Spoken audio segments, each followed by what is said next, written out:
بسم اللہ الرحمن الرحیم۔ السلام علیکم۔ اربل کردستان عراق سے علی اور ریان آپ کے سامنے حاضر ہیں۔ موضوع حضرت آدم علیہ السلام کی تخلیق۔ حضرت آدم علیہ السلام کو تخلیق کرنا تھا۔ حضرت آدم علیہ السلام کو اللہ تعالیٰ نے زمین پہ اپنا نائب اور خلیفہ بنا کر بھیجا۔ جب اللہ تعالیٰ نے حضرت آدم علیہ السلام کو تخلیق کرنا چاہا تو فرشتوں سے کہا وَإِذْ قَالَ رَبُّكَ لِلْمَلَائِكَةِ، اور وہ وقت یاد کریں جب آپ کے رب نے فرشتوں سے فرمایا انی جاعل فی الارض خلیفہ، کہ میں زمین میں اپنا نائب بنا کر بھیجنا چاہتا ہوں، لانے والا ہوں۔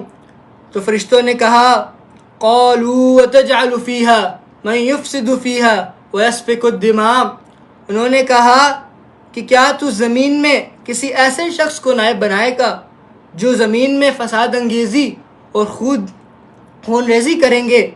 تو اللہ نے فرمایا وَنَحْنُ نُسَبِّحُ بِحَمْدِكَ وَنُقَدِّسُ لَكَ، حالانکہ ہم تیری تسبیح بیان کرتے ہیں اور تیری پاکیزگی بیان کرتے ہیں۔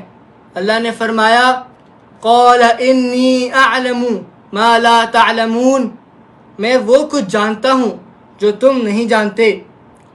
یہاں پر فرشتوں کا سوال کرنے کا مقصد یہ تھا کہ زمین میں ایسا نائب بھیجنا جس کو اچھائی کا بھی اختیار ہو اور برائی کا بھی اختیار ہو، تو اس کا کیا مقصد ہے؟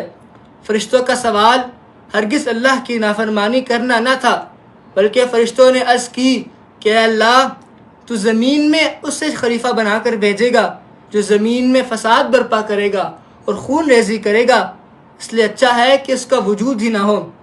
تو اللہ تعالیٰ نے قرآن پاک میں اس بات کا جواب دیا۔ اس بات کا جواب دیتے ہوئے اللہ تعالیٰ نے حضرت آدم علیہ السلام کی فضیلت بیان کی اور کہا کہ میں وہ کچھ جانتا ہوں جو تم نہیں جانتے۔ جیسے اللہ نے حضرت آدم علیہ السلام کو تمام اشیاء کے نام سکھا دی، ثم عرضهم علی الملائکہ، اور پھر انہیں فرشتوں کے سامنے پیش کر دیا۔ فقال انبئونی باسماء ہؤلاء ان کنتم صادقین، اور فرمایا مجھے ان اشیاء کے نام بتا دو اگر تم اپنے خیال میں سچے ہو۔ جیسا کہ اس آیت میں اللہ تعالیٰ فرماتے ہیں کہ اللہ تعالیٰ نے حضرت آدم علیہ السلام کو تمام اشیاء کے نام بتا دیے، ان کے مقصد اور ان کی خصوصیات بھی بتا دیے، اور انسان پہ آنے والی تمام کیفیت کا بھی بتا دیا۔ اور جب یہی چیز اللہ تعالیٰ نے فرشتوں سے پوچھی تو وہ جواب نہ دے سکے، تو اللہ تعالیٰ عملی طور پہ یہ ظاہر کرتا ہے کہ جو کام انسان کر سکتے ہیں وہ کام فرشتے نہیں کر سکتے۔ اور اللہ تعالیٰ ارشاد فرماتے ہیں قالوا سبحانک، فرشتوں نے عرض کیا تیری ذات پاک ہے، لا علم لنا الا ما علمتنا، اور ہم کچھ نہیں جانتے مگر اس قدر جو تو نے ہمیں سکھا دیا ہے، انک انت العلیم الحکیم، اور تو ہی سب کچھ جاننے والا حکمت والا ہے۔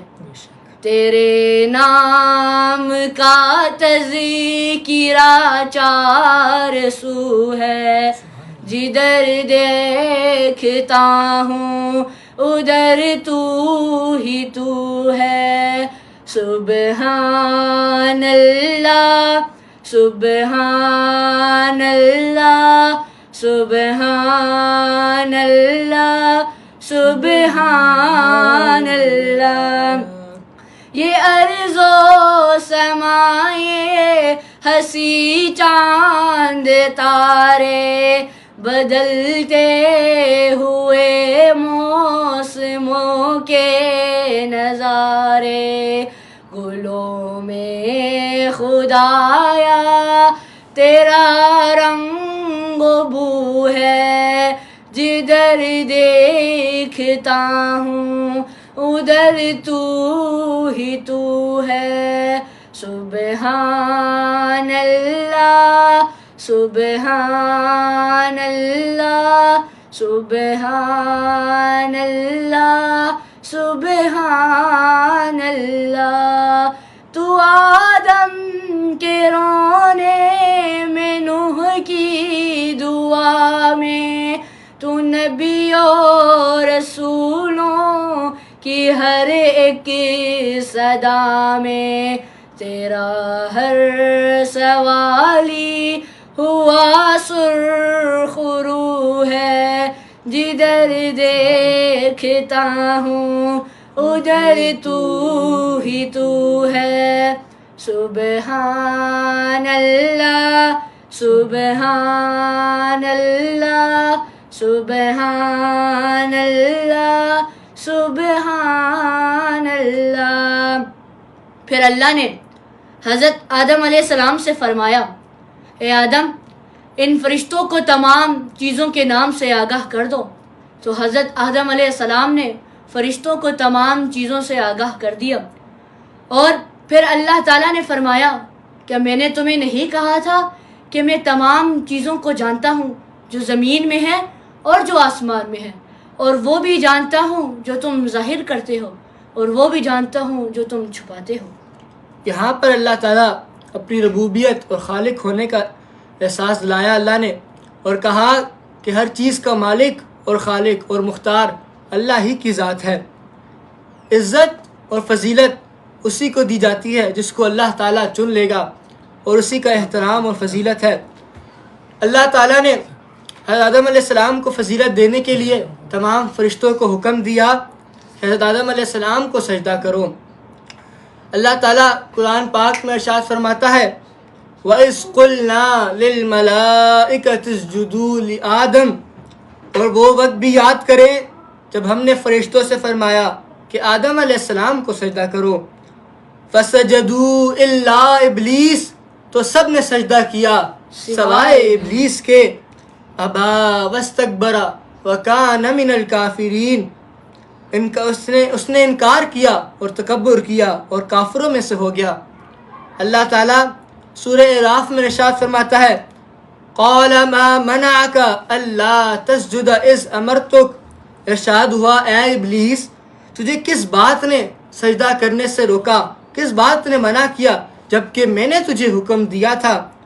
قال انا خیر من، اس نے کہا کہ میں بہتر ہوں، خلقتنی من نار، تو نے مجھے آگ سے پیدا کیا، وخلقتہ من طین، اور تو نے اس کو مٹی سے پیدا کیا۔ حضرت آدم علیہ السلام کی فضیلت ظاہر کرتے ہوئے اللہ تعالیٰ نے تمام فرشتوں کو حکم دیا کہ حضرت آدم علیہ السلام کو سجدہ کرو۔ سب فرشتوں نے سجدہ کیا سوائے ابلیس کے۔ اس کے دل میں یہ سوچ اور تکبر تھا کہ اللہ تعالیٰ نے مجھے آگ سے بنایا ہے، اور جس کو سجدے کا حکم دیا جا رہا ہے وہ مٹی سے بنا ہوا ہے۔ شیطان ابلیس نے غرور اور تکبر کیا اور اللہ تعالیٰ کے دیے ہوئے حکم کا انکار کیا اور دھتکارا گیا۔ اللہ تعالیٰ کو سب فرشتوں کی عاجزی بہت پسند آئی، لیکن شیطان نے نافرمانی کی تو اللہ تعالیٰ نے اسے بارگاہ سے نکال دیا۔ تو اسی دن سے انسان اور شیطان کی دشمنی شروع ہوئی۔ شیطان چاہتا ہے کہ وہ انسان کو بھڑکائے، اللہ تعالیٰ سے دور کرے۔ ایسا ہی کچھ شیطان نے حضرت آدم علیہ السلام کے ساتھ کیا۔ جب اللہ تعالیٰ نے حضرت آدم علیہ السلام اور حضرت حوا علیہ السلام کو جنت میں اتارا اور کہا تم جیسے چاہو جو چاہو کر سکتے ہو، سوائے کہ تم اس درخت کے قریب نہ آنا، اگر تم اس درخت کے قریب آئے تو تم حد پار کرنے والوں میں سے ہو جاؤ۔ حضرت آدم علیہ السلام اور حضرت حوا کو اپنی غلطی کا احساس ہوا اور انہوں نے اپنے رب اللہ تعالیٰ سے معافی مانگی۔ حضرت آدم علیہ السلام نے کچھ کلمات سیکھ لیے تھے۔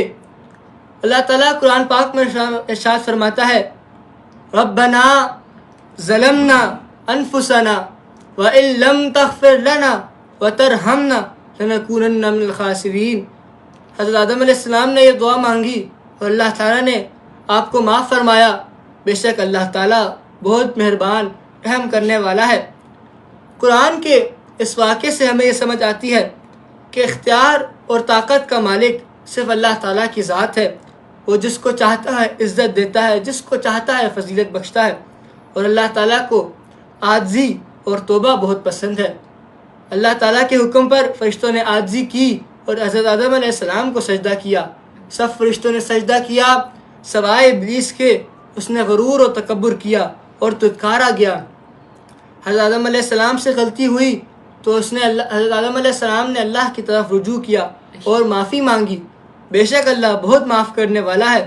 اور اس نے حضرت آدم علیہ السلام کی توبہ قبول فرمائی۔ اگر انسان سے کوئی غلطی کوئی خطا ہو جائے تو بجائے اس کے کہ وہ اس پہ ڈٹ جائے اور غرور کرے، اسے چاہیے کہ وہ سچے دل سے اللہ تعالیٰ کے سامنے پیش ہو کر عاجزی کے ساتھ اللہ تعالیٰ سے معافی طلب کرے۔ بے شک